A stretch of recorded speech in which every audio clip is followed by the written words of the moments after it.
Every election season within the United States brings about many topics of conversation. A very common term to hear thrown around in the news during the midterm or presidential elections is voter turnout. Voter turnout is the percentage of eligible voters who cast a ballot in the election. To uphold a strong and healthy democracy, it is important for the citizens to exercise their right to vote. In the book Voter Turnout and the Dynamics of Electoral Competition, Mark N. Franklin states that the reason why declining turnout makes the news seems to be because it allows the commentators to pontificate about the dire state of democracy in the country concerned. Democracy is intended to be fair and a system where everyone has a say in what's going on.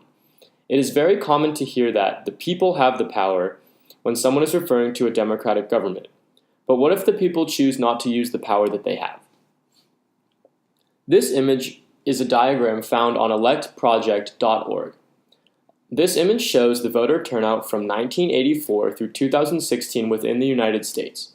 As you can see from the chart, the younger generation often has a third less participation than those that are 60 years of age or older.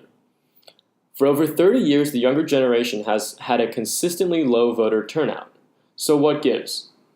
Is the younger generation too busy? Do they simply not care? Are they uninformed? Do they not know how to vote? Voting is a very important privilege that is often ignored for various reasons. Many young people claim that their vote doesn't matter.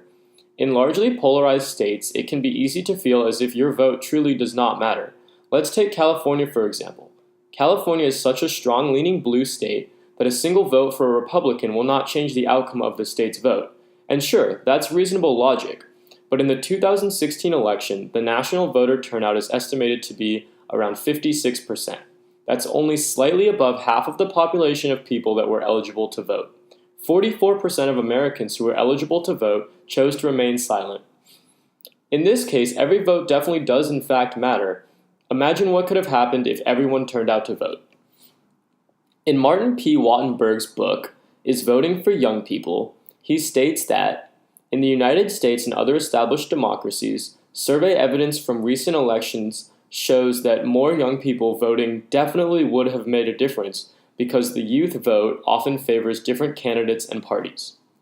He also claims that important political events often fall on deaf ears among many young people today.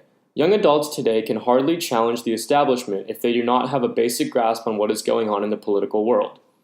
Many young people simply do not take the time out of their day to watch or read the news, and therefore do not vote or care about the political climate.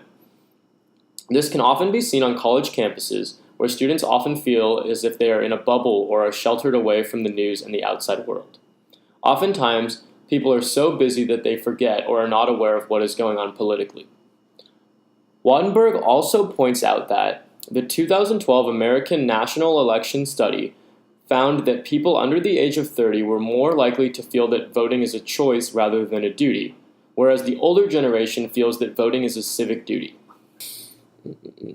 Another point of interest is the topic of political involvement within the younger generation. In an article titled Young People and Political Activism, the author, Pippa Norris, states that many previous studies also suggest that the generation gap is reversed, with young people more engaged with new social movements concerned with environmental or humanitarian issues. But the limited evidence presented in this study did not substantiate this proposition. I found this point to be very interesting and relevant. Young people do seem to be using their voice and attempting to be heard on a nationwide scale with movements such as the Women's March or the March for Our Lives protest after the Parkland shooting last year. The youth have successfully organized nationwide protests in attempt to have their voices heard, but when it comes to the polls and voter turnout, that says a very different story about their care and involvement. Overall, the voices of young people in America have the potential to make a very large impact on the political climate in the United States. Now more than ever, it is easy for the youth to access information and share ideas via the internet. The massive political protests mentioned before, the Women's March and the March for Our Lives protest, were organized and promoted entirely on social media. It is amazing to think that these protests were conducted in so many cities all across the United States. It is clear that young people care about the political issues and have a desire to be heard by people of power and older generations. Every vote does indeed count, and it is important for the youth to realize their power.